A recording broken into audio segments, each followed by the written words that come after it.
a este ecosistema. Estas son buenas noticias para Cumbayá.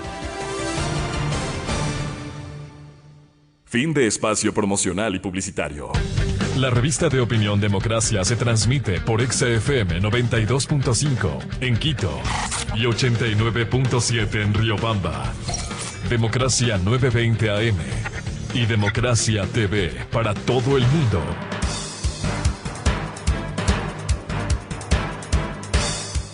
Buscando la verdad en la revista de opinión Democracia, 8:18 en el territorio continental ecuatoriano. Queremos saludar al señor viceministro de Trabajo, el doctor Jorge Benavides, y al decano de la Facultad de Economía de la UDLA, economista Vicente Albornoz, para hablar de este tema fundamental de la reforma laboral. El gobierno prepara su proyecto, el propio ministro de Trabajo, Patricio Donoso, confirmó hace algunos días que este mes, por decisión del presidente Lasso, irá al debate primero en la sociedad y luego, en el buen sentido de la palabra, presionar a la Asamblea Nacional para que tenga un debate responsable y puedan asumirse las nuevas condiciones reales de oportunidades de trabajo en el país. Si bien, con el derecho que les asiste, los dirigentes sindicales defienden los derechos adquiridos, ¿quién defiende a esos cerca de 6 millones de ecuatorianos que no tienen ningún tipo de relación de dependencia y, con mayor razón, empleo pleno? La bienvenida a nuestros invitados, doctor Jorge Benavides, viceministro de Trabajo, y economista Vicente Albornoz. Doctor Benavides, ¿cómo se prepara para poner en debate esta reforma laboral en condiciones difíciles para la generación de nuevas fuentes de empleo? Buen día. Por favor, el audio, Jorge. Gracias. Buenos días, Miguel. Un cordial saludo a las personas que nos siguen. Un cordial saludo también a Vicente. Ciertamente una de las preocupaciones más importantes del gobierno nacional, de esto ha dado cuenta tanto el presidente Lasso así como el ministro Donoso, es la generación de empleo. Y en ese sentido, partiendo de un principio constitucional que en materia de lo laboral tiene que promoverse el diálogo social, es que precisamente en este primer trimestre del año 2022 se procederá a las correspondientes socializaciones de la primera versión del proyecto. Esto es, para que tanto empleadores como empleados, que serían los potencialmente afectados con este ámbito de reformas, y por supuesto, como usted ha señalado, Miguel, aquellas personas que no tienen empleo puedan insertarse en un debate lo más amplio posible con la finalidad de mejorar la propuesta de ley previo al envío a la Asamblea Nacional.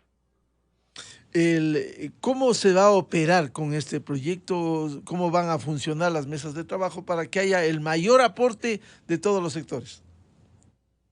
Una de las opciones que se están analizando es, por ejemplo, utilizar un espacio natural de diálogo tripartito, como es el Consejo Nacional de Salarios y Remuneraciones, en donde, por ejemplo, están los representantes de los trabajadores, así como de los empleadores. De parte de este espacio de diálogo tripartito ha habido una plena apertura y las ganas de poder discutir en el seno de ese espacio las distintas reformas que se propongan. Y por otro lado, también, por supuesto, vía ejecutivo y vía ministerio, el armar los correspondientes mesas de trabajo con los distintos actores. La finalidad es que la propuesta salga lo mejor posible, en el sentido de que se está pensando en una propuesta que genere condiciones adecuadas para la inversión y sobre todo destinada para aquellas personas que no tienen empleo. Como usted señalaba, 7 de cada 10 no gozan de un empleo estable. En la actualidad, la gente que tiene un empleo estable son cerca y adecuado y digno, como señala la normativa nacional e internacional, son cerca de 2.630.000 personas, en tanto que las personas que están en el ámbito de la informalidad llegan cerca a los 4 millones de personas. Y la gente que está en la informalidad no tiene asegurado los derechos y un trabajo digno, como señala la Constitución. No tiene asegurado, por ejemplo, el tema de sus aportaciones, los 13º, las vacaciones, el salario básico unificado, lo mínimo que debe ganar un trabajador. En ese sentido, entonces, la idea de las mesas tiene por finalidad que se discuta lo más amplio posible para que luego de la promoción de un diálogo público amplio y participativo se pueda perfeccionar la iniciativa previo al envío del proyecto de ley por parte del presidente hacia la Asamblea Nacional. Bienvenido al economista Vicente Albornoz, decano de la Facultad de Economía de la UDLA. ¿Cómo ve usted esta expectativa que hay, primero por el proyecto de reforma laboral y segundo por la necesidad de atacar este gran problema como es el desempleo en el Ecuador? Buen día. Muy buenos días y un gusto. Saludos Jorge, saludos Miguel.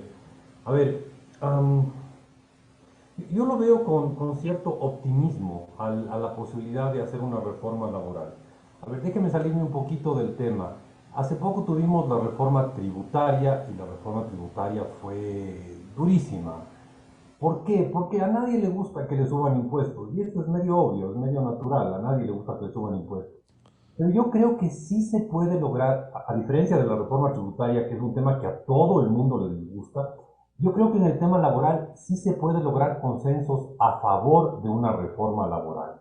Por eso soy hasta cierto punto optimista en que se pueda avanzar con esto. A mí me parece sensato que el gobierno quiera primero discutir con la sociedad y después lanzarse a la asamblea, porque ahí va un poco a medir qué opina qué opina la opinión pública, perdón por la redundancia, cuál es el sentimiento en la opinión pública y poder lanzar un proyecto que tenga más posibilidades de éxito.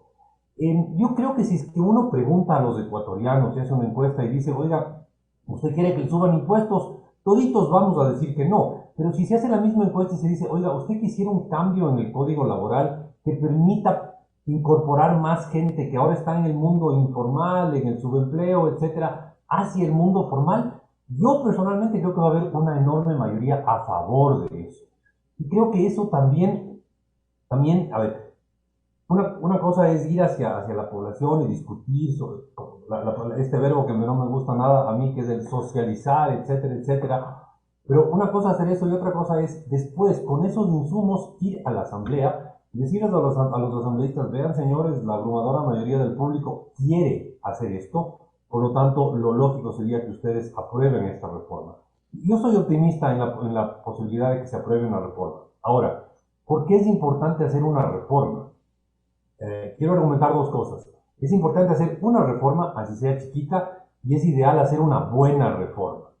¿Por qué es importante hacer una reforma? Por el mensaje que se estaría dando al sector productivo. Se estaría dando un mensaje de, señores, ya no les queremos volver la vida imposible cuando contratan a un empleado, queremos facilitarles la vida cuando contratan a un empleado, por lo tanto estamos modificando ciertas normas de contratación, de duración de los contratos, de despidos, etcétera, para hacerles la vida un poco menos imposible y para que ustedes se sientan apoyados por la sociedad y contraten más gente.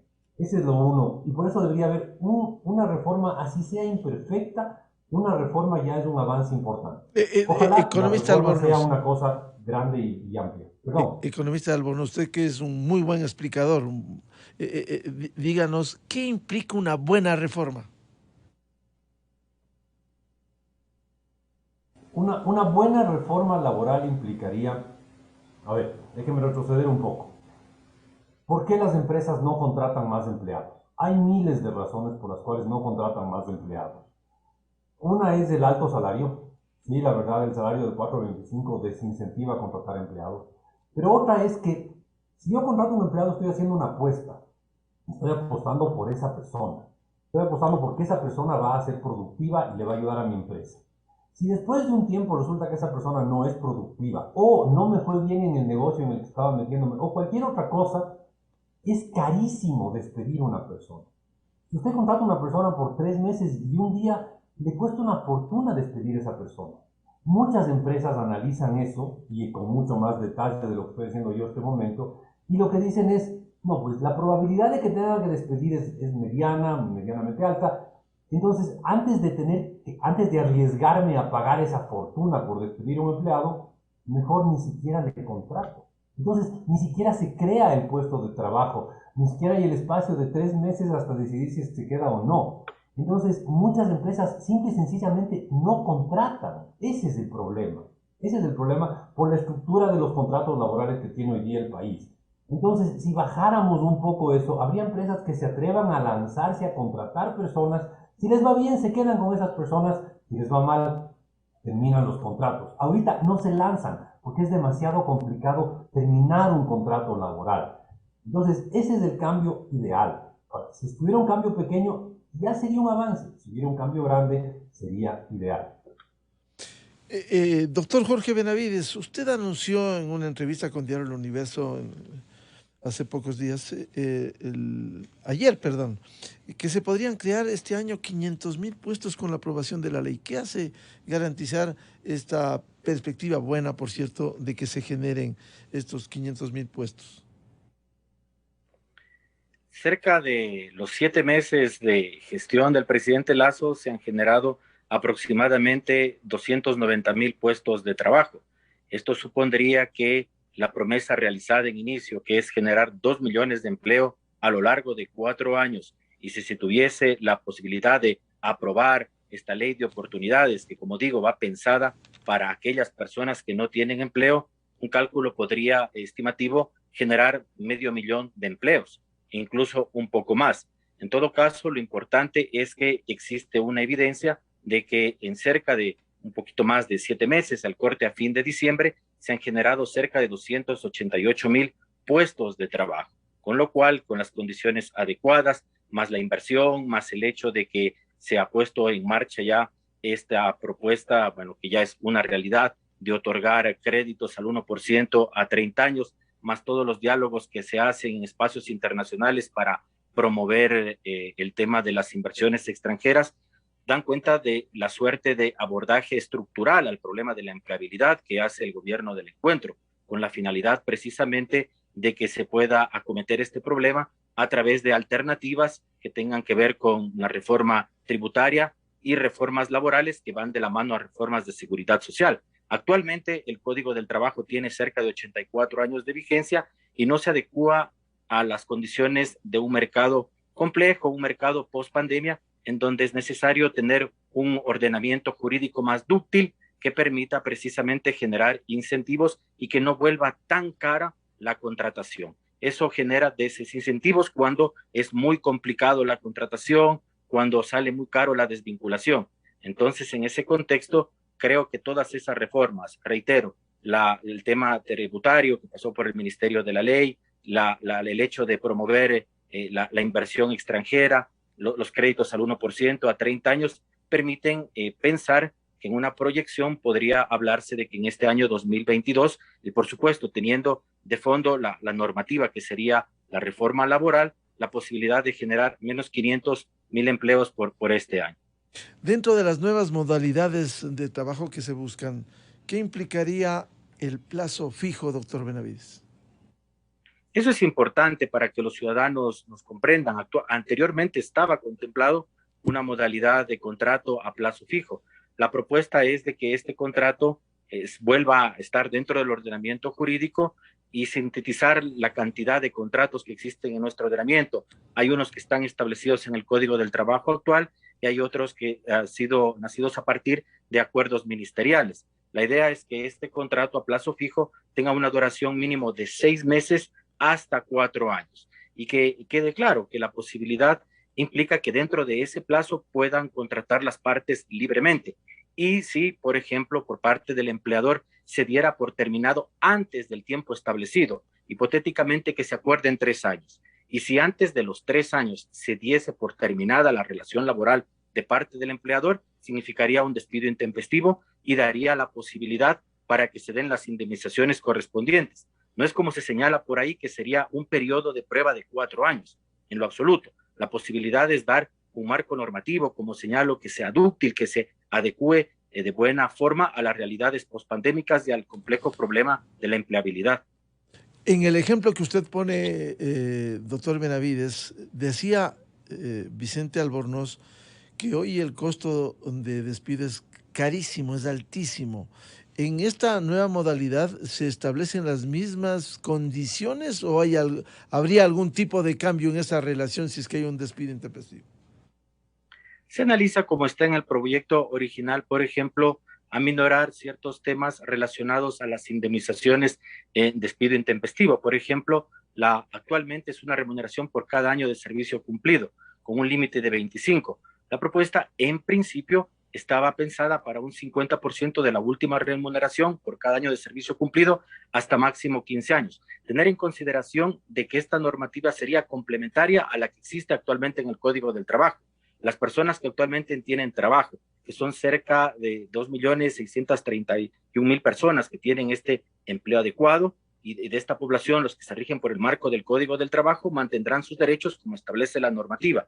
Esta normativa complementaria sería para aquellas personas que no tienen empleo. De ahí que, por ejemplo, no se trataría de una regresividad de derechos, como es la legítima preocupación que tienen algunos sectores de la población, en el sentido de que se vaya a restringir, se vaya a violentar derechos. Es una normativa complementaria, es una normativa que incluso se ha aplicado en otros contextos precisamente para poder salir de graves crisis económicas pospandémicas. Entonces, es una normativa pensada en definitiva que vuelva más sencillo la contratación, que se eliminen algunos tipos de contratos y se cree, por ejemplo, el contrato a periodo fijo, también matizando aquellos montos en el tema de las indemnizaciones, aumentando también, por ejemplo, el tema del periodo de prueba. Actualmente es 3 meses, en la propuesta existiría la posibilidad de que sean 5 meses y que puede ser terminado en cualquier momento por cualquiera de las partes. A ver, ¿qué comenta el economista Vicente Albornoz sobre estos hechos específicos? Y uno de ellos, el tema de la modalidad del contrato a plazo fijo que se reduciría en cuanto a las indemnizaciones si es que hay un despido intempestivo. El problema es, y con la experiencia que tiene Vicente Albornoz, incluso en su momento fue un asambleísta responsable, hay que decirlo, el cómo lograr, si es una reforma legal, esto va a la Asamblea Nacional, cómo convencer, porque ese término que disgusta, que en la práctica es así, una flexibilización laboral, cómo lograr estos cambios en estas modalidades, economista Albornoz. A ver, creo que hay algunos argumentos que se deberían utilizar para promocionar estos cambios. El primero es, a ver, señores asambleístas, a ver, señores de la opinión pública, vean los datos de empleo, no vean los de desempleo porque es un dato bastante irrelevante en este país, pero vean los datos de empleo no adecuado. Vean los datos de empleo no adecuado y a ver, si es que alguna persona en su sano juicio cree que con esos datos de empleo no adecuado estamos bien, entonces estamos viviendo en un planeta distinto, ¿no? Si uno solamente ve los datos, se va a dar cuenta que estamos mal, que hay que hacer algún cambio importante a la normativa y en general hay que hacer un cambio grande al mercado laboral, porque esos números son unos números que dicen que estamos mal, porque hay una cantidad impresionante de gente, básicamente 7 de cada 10 ecuatorianos que trabajan o quisieran trabajar o no tienen empleo o tienen un empleo no adecuado. A ver, ubiquémonos. Si es que eso, si cualquier persona cree que no hay que hacer cambios viendo esos datos, entonces no está en su sano juicio, así de sencillo. Yo creo que ese es el gran argumento que tenemos que tener todos los ecuatorianos. No puede ser que desperdiciemos el potencial de 7 de cada 10 ecuatorianos que podrían estar produciendo mucho más de lo que están produciendo si es que encontraran el trabajo adecuado para ellos. ¿Ya? Entonces estamos desperdiciando muchísimo. Esa gente no está, además de estar ganando mal, no está pagando impuestos, no está aportando al IES, es un desperdicio, es demencial no estar haciendo algo ahí. Así que yo creo que el mayor argumento que hay, o el mayor argumento que uno puede imaginarse, es simplemente ver los datos. Algo está pésimamente mal en el mercado laboral y hay que corregirlo, primera cosa. Y segundo, hay que ponernos a pensar, a ver, ¿cuál es el objetivo final de un país? Es crear promover que la gente en ese país viva bien. Necesitamos generar más bienestar en este país. ¿Cómo generamos más bienestar en el país? Pues en base a generar más empleo. El empleo tiene la gracia de que es el mejor destructor de la pobreza. El empleo es el mejor creador de confianza en sí mismo en la gente. Pocas cosas hay tan horribles como estar desempleado. Mientras tanto, el tener un empleo, el ser bien remunerado, es algo que a la gente le hace sentirse realizada. Tenemos que ir en esa dirección. Yo creo que esos son los argumentos centrales para ir a favor de una reforma laboral. Ahora, del contrato a tiempo fijo, es darle una herramienta a las empresas. A ver, imagínense que yo tengo una empresa y tenga o sea, me sale un contrato para proveer algo, para vender algo durante un año. ¿Cómo contrato gente por un año? Necesito gente que va a estar un año porque por un año tengo yo que proveer alguna cosa. ¿Cómo contrato gente por un año? Con el sistema actual es carísimo contratar a alguien por un año y después despedirle. Es terrible esa limitación que hay. Entonces, con un contrato a plazo fijo, contrato a alguien por un año, ese año esa persona tiene un empleo bien pagado, con el IES, con los impuestos, con todo, y después del año terminamos la relación porque estaba previsto que dure un año. Pero ya le conocí, ya cuando quiera contratar a una persona a largo plazo, le vuelvo a contratar a esa persona. Entonces, el contrato a plazo fijo le da una flexibilidad al mercado que puede terminar generando más empleo a la larga. El problema es que la gente dice, a ver, si simplificamos los despidos, las empresas van a despedir más empleados. No, si simplificamos los despidos, las empresas van a contratar más empleados. Y eso es lo que queremos. En esas condiciones, economista Albornoz, hacer entender lo que usted dice, si las cifras están allí y no se quiere ver las cifras, va a ser difícil avanzar primero en un debate y luego en la aprobación de una reforma. ¿Cómo lograr que el gobierno comunique bien también? ¿Cuál sería su recomendación, economista Albornoz? A ver, eso es un poco más complicado. Yo creo que este gobierno ha hecho algunas cosas bastante bien, pero donde ha sido débil el gobierno es en comunicar. Ahí yo creo que el gobierno debería ver la manera de comunicar las cosas que ha hecho. Y insisto, yo creo que algunas cosas se ha hecho muy bien, pero las han comunicado bastante mal. Ahí sí, creo que tienen que buscar un enfoque distinto para venderle al país algo que, en mi opinión, es muy vendible. Es muy vendible. O sea, ¿quién en este país no conoce mucha gente que está desempleada? ¿Quién no conoce muchos desempleados? Y es obvio, porque todos tenemos que conocer gente que está desempleada, porque el 70% de la población está o desempleada o con un mal trabajo. Entonces, es algo fácil de vender. Ojalá el gobierno, aquí sí tengo que hacer una crítica al gobierno, ojalá el gobierno se inspire, comunique mejor, venda mejor. La idea es muy buena, pero una idea buena no es suficiente cuando no se la vende bien. Además, hay gente que va a estar en contra, simplemente porque hay gente que está en contra del gobierno y punto, y porque hay gente que puede pensar distinto. Eso implica que hay que hacer un trabajo de convencer a la población ecuatoriana, y ahí sí espero que se inspire un poco el gobierno, porque hasta ahora no ha sido el fuerte del gobierno la comunicación. ¿Cuál es el cronograma, doctor Jorge Benavides, para ir instalando el debate? Uno de los escenarios ha sido el propio Consejo Nacional del Trabajo, pero como esto se va a sacar a la sociedad, ¿cómo lograr convencer, y como bien dice Vicente Albornoz, que hay una comunicación muy eficaz? Bueno, creo que es importante destacar la difusión que se hace por plataformas digitales, en donde, por ejemplo, se evidencia la importancia que ha tenido el plan de vacunación, los 9 millones de vacunados en un tiempo récord. Este rato más de 12 millones de personas están inoculados con las 2 dosis, lo que permite precisamente el que puedan reinsertarse nuevamente a las actividades laborales, teniendo las condiciones de salud adecuadas y protegidas frente a la pandemia, así como todo lo que se está haciendo en materia de inversiones y en otros tantos campos. Ciertamente todo es perfectible y se puede ir mejorando con la finalidad de que precisamente los ciudadanos estén plenamente informados de los avances y de las promesas cumplidas por parte del gobierno.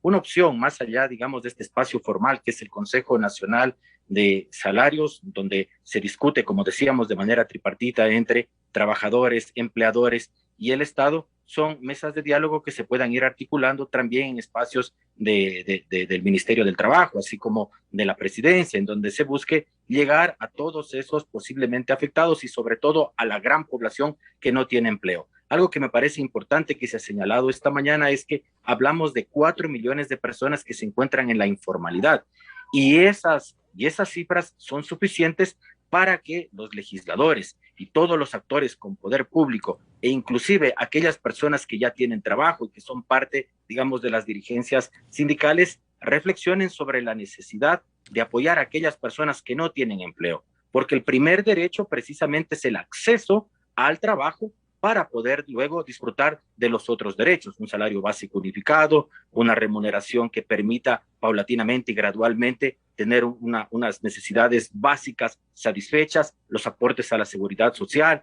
los aportes que tienen que ver también relacionados a todos los beneficios que establece la ley, decimos terceros en general. Entonces, el espacio primordial, como señalo, este Consejo Nacional de Trabajo, de Consejo de Salarios, y también el tema, por supuesto, de mesas en donde estén los distintos actores.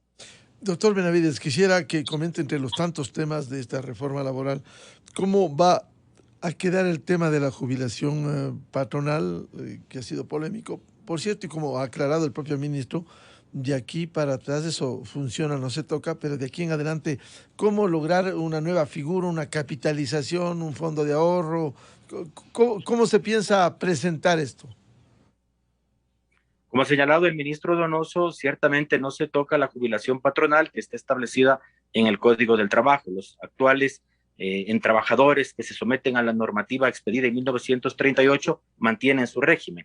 La particularidad de algunos de los problemas, como es bien conocido, se da porque se había creado esta jubilación patronal antes de la creación mismo de la Seguridad Social, cuando no existían las aportaciones por vejez. Hay un problema real. Y el problema real es que lamentablemente esto ha ido en detrimento incluso de los propios trabajadores que han sido desvinculados antes de que termine el tiempo que estaba establecido. Entonces, la jubilación patronal en efectos prácticos ha generado problemas incluso para los mismos trabajadores. Una alternativa que se plantea es que se cree un fondo alimentado por los propios recursos de los trabajadores y que pueda ser canalizado y capitalizado a través de los distintos espacios laborales y las distintas empresas donde trabajen los empleados. Hay que tener en consideración que este tipo de jubilación patronal no existe en otro país de la región. Esto es, como digo, un rezago de un proceso que surgió antes de que se establezca la seguridad social y que tenía por finalidad el tema de cuando no habían aportaciones a la vejez. Y hay un problema real, soy reiterativo en esta idea, que finalmente por el tema de la jubilación patronal ha habido un problema de que se despida a trabajadores. Entonces, en ese sentido, la alternativa sería, reitero, que se cree, digamos, un fondo que sea alimentado con recursos propios por parte de los trabajadores y que pueda irse alimentando de las distintas aportaciones que hagan a través de las distintas empresas donde vayan trabajando. La finalidad, como digo, es abaratar el tema de costos, que no sea tan complicado, tan engorroso la contratación, y con eso se generen incentivos para definitivamente solucionar un problema estructural, como es el tema del empleo, en donde hay reformas de tipo, como se dice, impositivas, reformas a la seguridad social y, por supuesto, reformas laborales. ¿Qué piensa el economista Vicente Albornoz de este tema de la jubilación patronal? La jubilación patronal es un tema extremadamente complejo que genera una serie de incentivos dañinos en la economía. ¿A qué me refiero? Es trágico, pero más de una empresa, el rato que tiene un empleado que tiene 19 años de trabajo ahí, lo despide a los 19 años. ¿Por qué? Porque si es que llega a cumplir 20 años, ya esa empresa tiene ciertas obligaciones de jubilación patronal con ese empleado. Y eso es una tragedia desde varios puntos de vista. Una tragedia humana para el despedido. Es una tragedia para la empresa que se ve obligada por un cálculo económico a despedir un empleado con 20 años de experiencia. ¿Ya? Y es una tragedia para el país porque la gente experimentada es la que es más productiva y así el país produce más. Y despedir a esa gente es dañino para el país. Ojalá se pudiera desaparecer totalmente la jubilación patronal. La jubilación patronal existe porque la jubilación del Estado no funciona bien. Si la jubilación del Estado funcionara bien, no existiría la jubilación patronal. Ojalá la jubilación patronal pudiera desaparecer, porque es un mecanismo que incentiva a prácticas absurdas, porque económicamente tiene sentido despedir empleados de 20 años. Y eso es una locura porque esa es la gente más productiva. Y además, imagínese el rato que usted vota a alguien que tiene 20 años de trabajo, ¿dónde consigue otro trabajo esa persona? O sea, desde cualquier punto de vista es muy dañina la jubilación patronal como está armada. Ojalá pudiera desaparecer totalmente la jubilación patronal. Ese es un tema que yo creo que es extremadamente importante. Yo creo que es uno de los temas que más duro le va a hacer al gobierno sacar la reforma. Yo veo las otras reformas de las formas de contratos, etcétera, le veo mucho más viable que esta reducción de jubilación patronal, pero le veo extremadamente útil. Como idea, ojalá sea un éxito. Ojalá sea un éxito. Al país le conviene que esa jubilación deje de existir. Y la figura de cambiar esta jubilación patronal a futuro, sin tocar la que ya se ha entregado, como dice el doctor Jorge Benavides, esta figura de un fondo donde se capitalicen los aportes del trabajador para que finalmente cuando salga pueda llevar ese fondo, algo como el fondo de reserva que se acumulaba. Idealmente, a ver, si es que eso no crea una obligación, o sea, si eso le libera a la empresa de una obligación patronal con el jubilado, me parece una interesante idea. Esa parte no tengo muy claro cómo es la propuesta, pero si es que eso le libera a la empresa de una obligación con un ex empleado, con un empleado jubilado, me parece una buena idea. El solo hecho de pensar que se fomente el ahorro y se libere a las empresas de una obligación posterior a terminar, una obligación que puede ser durante décadas con una persona que ya no trabaja en su empresa, me parece a mí una buena idea. Depende un poco de cómo sea el mecanismo, ¿no? Pero en principio me suena bien. Doctor Jorge Benavides, las personas dentro de este esquema de la reforma que podrán escoger la nueva modalidad de trabajo o quedarse con las condiciones anteriores. Por cierto, quienes ya tienen, se ha reiterado que no se tocará eso, pero podrán escoger con la nueva modalidad de contratación o podrán querer incursionar en esa modalidad que ya está establecida. Sí, en efecto, a las personas que ya están bajo el régimen del Código del Trabajo no se puede tocar sus condiciones porque se trata de derechos adquiridos y estaría zanjada la discusión desde esa perspectiva. La idea es que las personas que vayan a ser contratadas, esa normativa destinada a 7 de cada 10 que no tienen empleo, vaya enfocada a un marco jurídico, como digo, más dúctil, adecuado a las realidades contemporáneas. Y en ese sentido, por supuesto, quedará a la libre voluntad entre empleador y empleado el escoger el marco normativo. En todo caso, hay que dejar muy claro para que los ciudadanos que nos están oyendo, nos están viendo, nos están escuchando, tengan en consideración que en caso de que el empleador despida al trabajador y lo desvincule para poderlo volver a contratar bajo la actual normativa, tendría, aparte de las indemnizaciones previstas en la normativa, 12 remuneraciones adicionales que pagar, precisamente para evitar que se haga un uso inadecuado de la nueva normativa. La nueva normativa está pensada para contextos complejos de una grave crisis económica producto de la pandemia. Entre otras cosas que se puede también señalar que es importante estas reformas laborales es que se va a quitar el 35% de recarga que actualmente se establece a los contratos eventuales por reemplazo, que volvía muy complicado incluso que algunas personas puedan reemplazar a otras por ese recargo adicional que suponía a partir de lo que esté establecido en la normativa actual. O otras cosas importantes para reactivar la economía, por ejemplo, de que las 40 horas semanales no se lo reparta en 5 días, sino que en 6 días. En 6 días de la semana, a través incluso de una voluntad entre empleador y trabajador. Esto sería, doctor Benavides, de acuerdo a las necesidades que tenga esa empresa, sus productos, trabajar en diferentes horas y en diferentes días.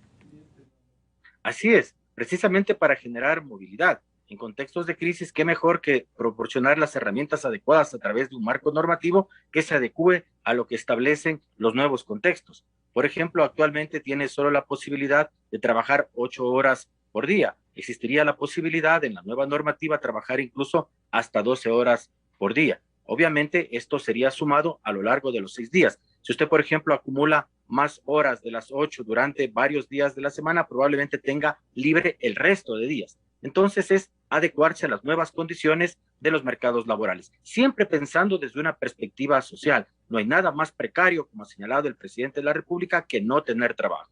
El derecho al acceso al trabajo es el derecho de los derechos, porque sin acceso al trabajo no hay posibilidades de seguridad social, no hay posibilidades de un salario básico unificado, que el gobierno, cumpliendo con su promesa de campaña, ha subido los $25 al salario básico unificado con la finalidad de generar más recursos en el bolsillo de los trabajadores y generar mayor consumo.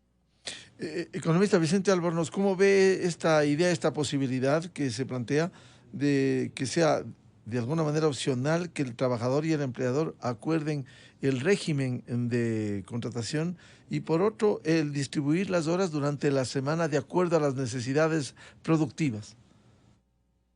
Extraordinario, así de sencillo. Eso es tratar de mover un código laboral que, si no me equivoco, el doctor Benavides sabe más de eso, pero dijo que tenía más de 80 años, ¿no? Entonces, es tratar de mover un código de más de 80... Va a cumplir 84 del año 38. Imagínense, es tratar de mover un código de hace 84 años hacia la tercera década del siglo XXI.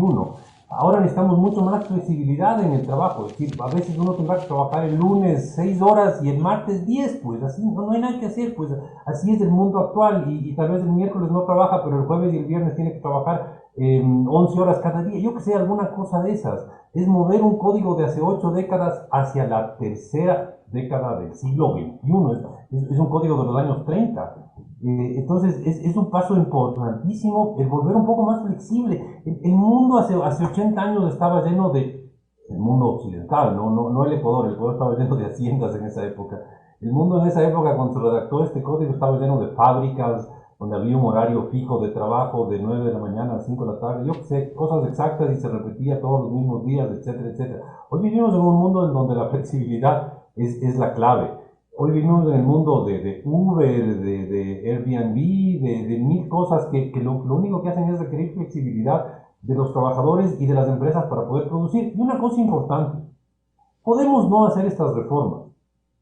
¿Y qué va a pasar? Los empleos que se hubieran creado en el Ecuador se van a crear en el Perú o en Colombia. Así de sencillo, así de globalizado está el mundo, así de flexibles son los mercados laborales en los países vecinos. Si no hacemos estas reformas, va a haber más empleos en Colombia que en Perú y menos empleos en el Ecuador. Y yo creo que eso es clave que entendamos. No es que aquí estamos peleándonos entre ecuatorianos, estamos el Ecuador peleándose con el resto del mundo para que sean aquí donde se generen los empleos y no en Colombia, en Perú o en Vietnam, ¿no? Porque en estas alturas de la vida, el empleo, si no se crea en el Ecuador, se puede crear en Vietnam. ¿Por qué no? ¿Por qué no? Ahí tienen un mercado laboral infinitamente más flexible que el nuestro. Doctor Jorge Benavides, ¿hay alguna fecha ya en donde el presidente Guillermo Lasso anuncie la promoción y el debate, abrir el debate sobre la reforma laboral? ¿Y está optimista de esto?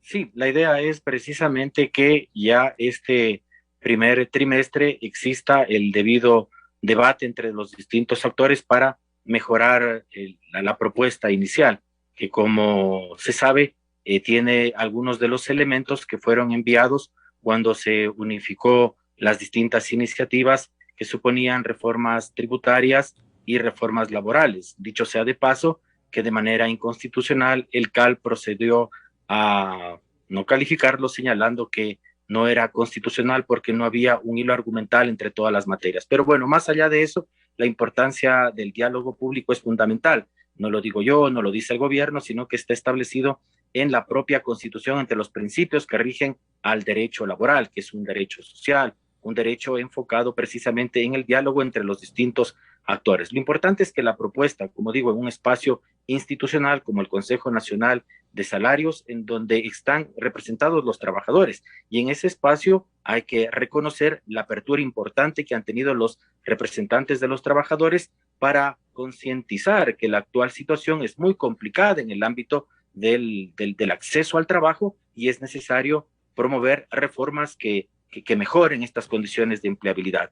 Y por otro lado, la fecha tentativa, como ha señalado el presidente, sería al culminar este primer trimestre, fines de marzo, inicios de abril. Y obviamente en sede legislativa, que es el espacio natural de creación de la normativa, de espacio de diálogo entre las distintas posturas, debe haber una idea de consenso, que es generar un marco jurídico adecuado para garantizar el acceso al trabajo de aquellas personas que no lo tienen. Bien, un gran desafío la reforma laboral en el país. Confiamos que vaya bien esta reforma, que permita esas angustias de más de 4 millones de ecuatorianos que accedan al pleno empleo en el Ecuador con este nuevo marco jurídico. Quiero agradecer el aporte al doctor Jorge Benavides, viceministro de Trabajo, y al economista Vicente Albornoz, decano de Economía de la UDLA, por esta participación y este aporte al debate sobre la reforma laboral. Muchas gracias, muy amables. Gracias, Miguel. Buenos días, Vicente. Muchas gracias a Jorge. Buscando la verdad, en la revista de Opinión Democracia, vamos a cerrar la jornada de la revista de Opinión Democracia, no sin antes decirles, para hoy, este martes a las 10 horas, se va a transmitir a través de las redes del asambleísta Fernando Villavicencio, presidente de la Comisión de Fiscalización de la Asamblea Nacional, la entrega del informe del caso Alex Saab al presidente de Colombia, Iván Duque. Esto es importante. Hay una expectativa en Colombia por conocer esta trama de corrupción, que se habló del sistema Sucre, sistema regional que nunca lo fue, solo fue de Venezuela con el Ecuador, para llevarse más de 2.600 millones de dólares, como dicen los documentos, como dicen los informes desclasificados, porque eran informes reservados en el correísmo. Ahora se destapa esto y veamos qué se puede hacer en Colombia. Allá está involucrada la ex senadora Piedad Córdoba, que trató de hijo de tal a Fernando Villavicencio y no responde a los argumentos, a los documentos, a las pruebas documentales que han sido exhibidas respecto del caso de Alex Saab, que hoy Colombia, el presidente, la justicia colombiana, la fiscalía colombiana van a tener la oportunidad de analizar amplia documentación, no cuentos, no politiquería, documentos sobre este caso que perjudicó al Ecuador en el gobierno de los 10 años de la Revolución Ciudadana. 10 horas se transmitirá a través de las redes del asambleísta Fernando Villavicencio la entrega del informe al presidente Iván Duque en el Palacio de Nariño, Bogotá, Colombia. Nos despedimos, les deseamos un feliz martes, les recomendamos en Exa FM, ya viene el show de la papaya. Muy buen día, feliz martes, felicidades. Miguel Rivadeneira en la revista de Opinión Democracia. Bienvenidos al microinformativo de la hora. Buenas noticias en materia laboral. El mercado laboral está mejorando. Desde mayo 2021 se han recuperado más de 292,000 plazas de trabajo adecuado y 207,000 plazas en total, lo que muestra formalización del mercado laboral. La recuperación del empleo se concentró en plazas de trabajo para mujeres, más de 116,000. Los más afectados por la pandemia están viendo su situación mejorar. La tasa de desempleo bajó a 4.4% en noviembre desde un máximo de 6.2% en el tercer trimestre del 2020.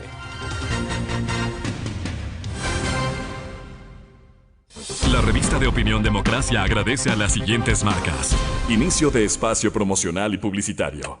Si reconoces este sonido, sabes que es hora de